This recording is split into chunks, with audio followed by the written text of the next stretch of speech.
Hello everyone. This is chapter 1 of class 6 History NCERT. So we'll start from this chapter.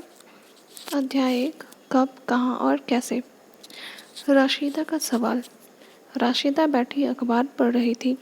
अचानक उसकी निगाह एक सुर्खी पर पड़ी।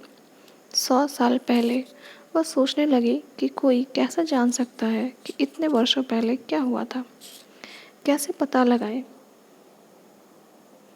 यह जानने के लिए कि कल क्या हुआ था। तुम रेडियो सुन सकते हो, टेलीविज़न देख सकते हो या फिर अखबार पढ़ सकते हो। साथ ही यह जानने के लिए कि पिछले साल क्या हुआ था, तुम किसी ऐसे व्यक्ति से बात कर सकते हो जिसे उस समय की स्मृति हो। लेकिन बहुत पहले क्या हुआ, यह कैसे जाना जा सकता है। अतीत के बारे में हम क्या जान सकते हैं। अतीत के बारे में बहुत कुछ जाना जा सकता है, जैसे लोग क्या खाते थे, कैसे कपड़े पहनते थे, किस तरह के घरों में रहते थे। हम आखेटकों यानी शिकारियों, पशुपालकों, कृषकों, शासकों, व्यापारियों, पुरोहितों, शिल्पकारों, कलाकारों, संगीतकारों या फिर वैज्ञानिकों के जीवन के बारे में जानकारियाँ हासिल कर सकते हैं।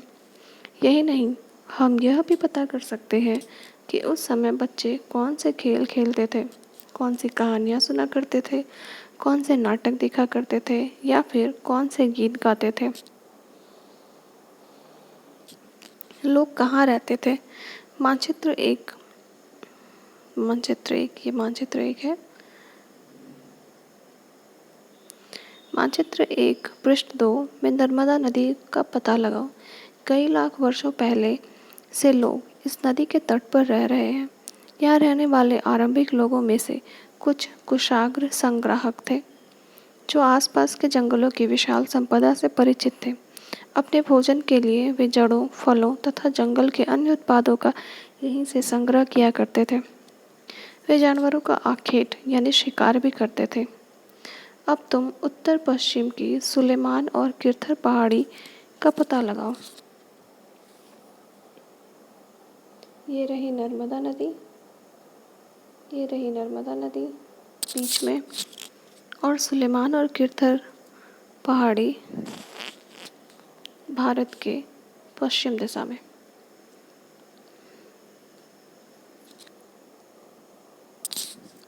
इस क्षेत्र में कुछ ऐसे स्थान हैं जहां लगभग 8000 वर्ष पूर्व स्त्री पुरुषों ने सबसे पहले गेहूं तथा जौ जैसी फसलों को उपजाना आरंभ किया। उन्होंने भेड़, बकरी और गाय बैल जैसे पशुओं को पालतू बनाना शुरू किया। ये लोग गांवों में रहते थे। उत्तर पूर्व में गारो तथा मध्य भारत में विंध्य पहाड़ी का पता लगाओ।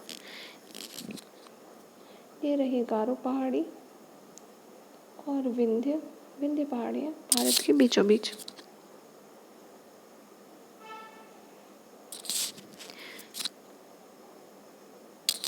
ये कुछ अन्य ऐसे क्षेत्र थे जहाँ कृषि का विकास हुआ, जहाँ सबसे पहले चावल उपजाया गया। वे स्थान विंध्य के उत्तर में स्थित थे, विंध्य के उत्तर के भागों में। मानचित्र पर सिंधु तथा इसकी सहायक नदियों का पता लगाने का प्रयास करो। इस मानचित्र में यहाँ सिंधु नदी है और ये इसकी सहायक नदियाँ झेलम, चेनाब, रावी, ब्यास, सतलज।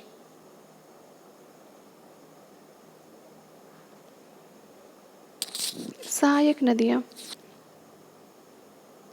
नदियाँ उन्हें कहते हैं जो एक बड़ी नदी में मिल जाती हैं। लगभग 4700 वर्ष पूर्व इन्हीं नदियों के किनारे कुछ आरंभिक नगर फले फूले। गंगा व इसकी सहायक नदियों के किनारे तथा समुद्र तटवर्ती इलाकों में गंगा का विकास लगभग 2500 वर्ष पूर्व हुआ। गंगा तथा इसकी सहायक नदी सोन का पता लगाओ। गंगा के दक्षिण में इन नदियों के आसपास का क्षेत्र प्राचीन काल में मगध, वर्तमान बिहार नाम से जाना जाता था।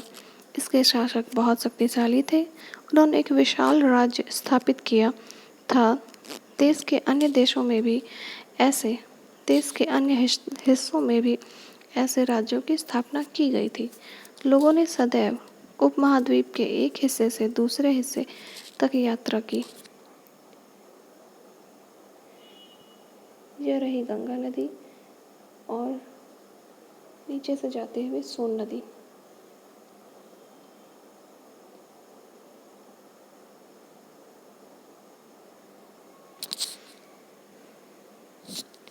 कभी कभी हिमालय जैसे ऊंचे पर्वतों, पहाड़ियों, रेगिस्तान, नदियों तथा समुद्रों के कारण यात्रा जोखिम भरी होती थी। फिर भी यह यात्रा उनके लिए असंभव नहीं थी। अतः लोग कभी काम की तलाश में तो कभी प्राकृतिक आपदा के कारण एक स्थान से दूसरे स्थान जाया करते थे।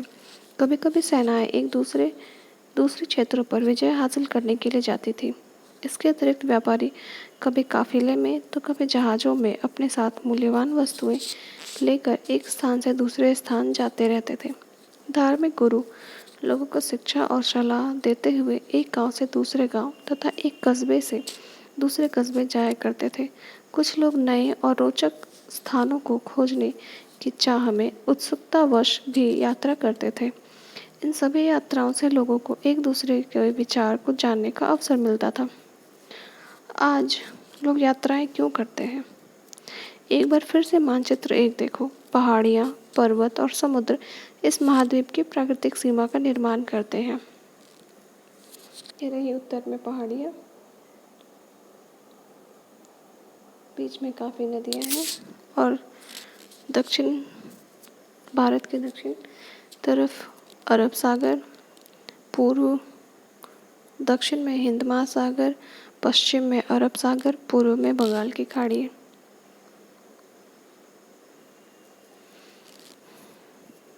हालांकि लोगों के लिए इन सीमाओं को पार करना आसान नहीं था। जिन्होंने ऐसा चाहा वे ऐसा कर सके। वे पर्वतों की ऊंचाई को छू सके तथा गहरे समुद्रों को पार कर सके। उपमहाद्वीप के बाहर से भी कुछ लोग आए यहाँ और यहीं बस गए। लोगों के इस आवागमन ने हमारी सांस्कृतिक परंपराओं को समृद्ध किया। कई सौ वर्षों से लोग पत्थर को तराशने, संगीत रचने और यहाँ तक कि भोजन बनाने के नए तरीकों के बारे में एक दूसरे के विचारों को अपनाते रहे। ये रहा आधुनिक एशिया। आधुनिक भारत, पाकिस्तान, बांग्लादेश, नेपाल, भूटान और श्रीलंका और अफगानिस्तान, ईरान, चीन, म्यांमार आदि पड़ोसी देशों को दर्शाता है। दक्षिण एशिया एक महाद्वीप से छोटा है, लेकिन विशालता तथा बाकी एशिया से समुद्रों, पहाड़ियों तथा पर्वतों से बटे होने के कारण इसे प्रायः उपमहाद्वीप कहा जाता है। देश के नाम। अपने देश के लिए हम प्रायः इंडिया तथा भारत जैसे नामों का प्रयोग करते हैं। इंडिया शब्द इंडस से निकला है, जिसे संस्कृति में सिंधु कहा जाता है। अपने एटलस में ईरान और यूनान का पता लगाओ। लगभग 2500 वर्ष पूर्व उत्तर पश्चिम की ओर से आने वाले ईरानियों और यूनानियों ने सिंधु को हिंदोस तथा इंदोस और इस नदी के पूर्व में स्थित भूमि प्रदेश को इंडिया कहा। भारत नाम का प्रयोग उत्तर पश्चिम में रहने वाले लोगों के एक समूह के लिए किया जाता था। इस समूह का उल्लेख संस्कृत की आरंभिक लगभग 3500 वर्ष पुरानी कृति ऋग्वेद में मिलता है। बाद में इसका प्रयोग देश के लिए होने लगा।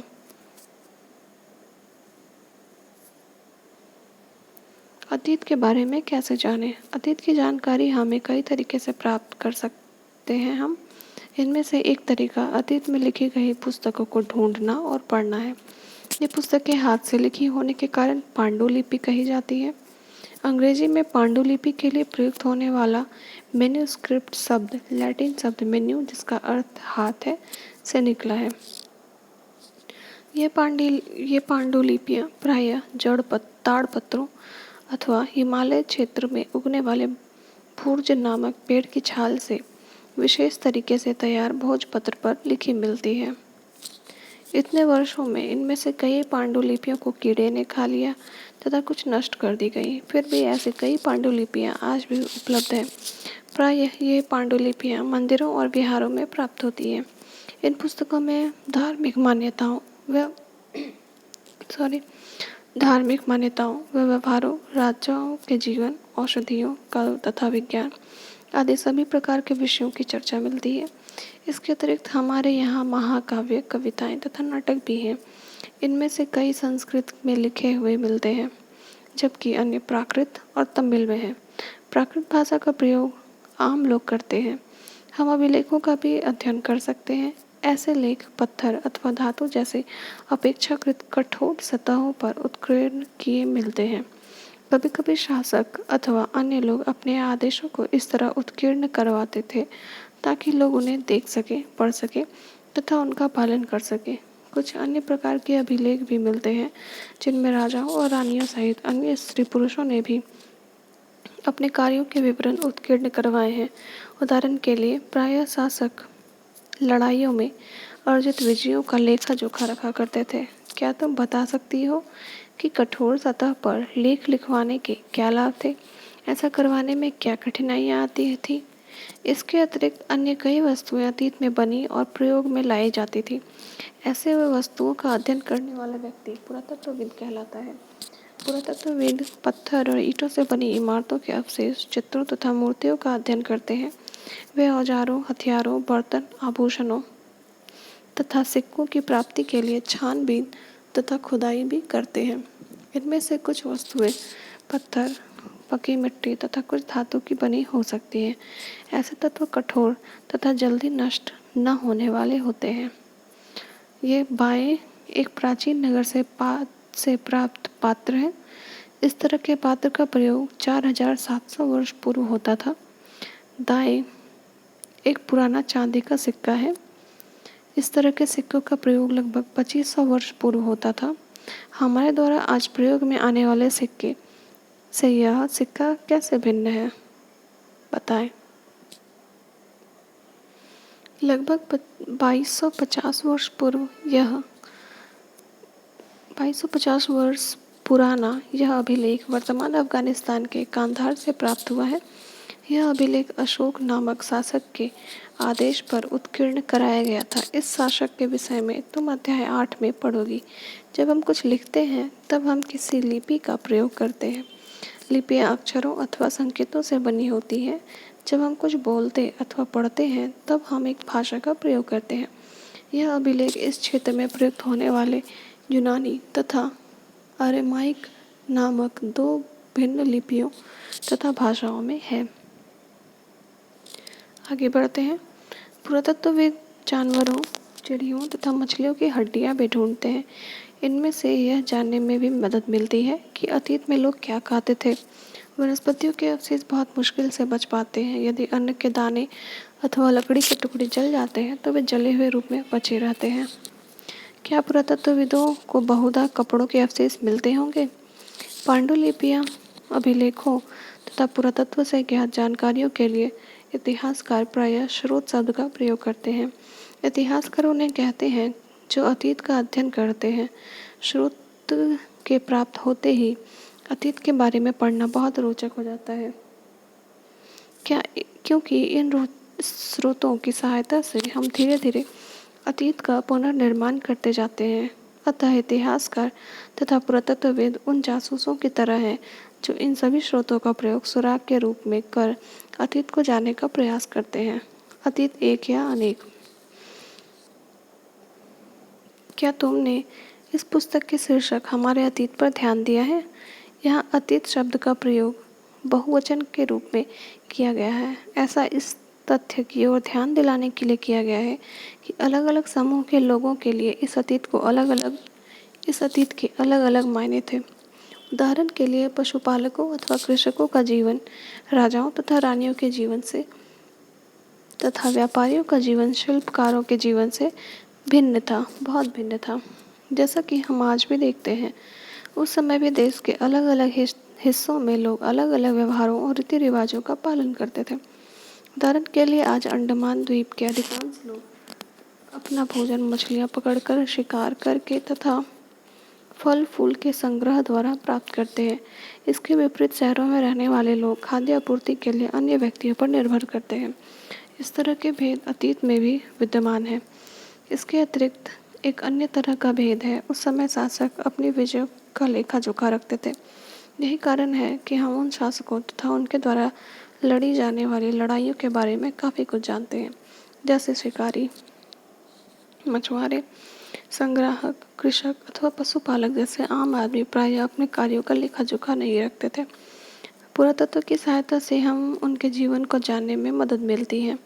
हालांकि अभी भी इनके बारे में बहुत कुछ जानना शेष है। तिथियों का मतलब, अगर कोई तुमसे तिथि के विषय में पूछे तो तुम शायद उस दिन की तारीख, माह, वर्ष जैसे कि 2000 या इसी तरह का कोई और वर्ष बताओगी। वर्ष की यह गणना ईसाई धर्म प्रवर्तक ईसा मसीह के जन्म की तिथि से की जाती है।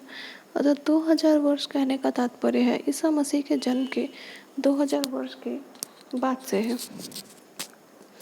ईसा मसीह के जन्म के पूर्व की सभी तिथियां ईसा पूर्व, ईसा से पहले के रूप में मानी जाती है। इस पुस्तक में हम 2000 को अपना आरंभिक बिंदु मानते हुए वर्तमान से पूर्व की तिथि का उल्लेख करेंगे। अंग्रेजी में BC, हिंदी में ई पू यानी ईस्वी पूर्व का तात्पर्य बिफोर क्राइस्ट, ईसा पूर्व होता है। कभी कभी तुम तिथियों से पहले AD, हिंदी में ई लिखा पाती हो। यह एनो डोमिनी है नामक 2 लैटिन शब्दों से बना है तथा इसका तात्पर्य ईसा मसीह के जन्म के वर्ष से है। कभी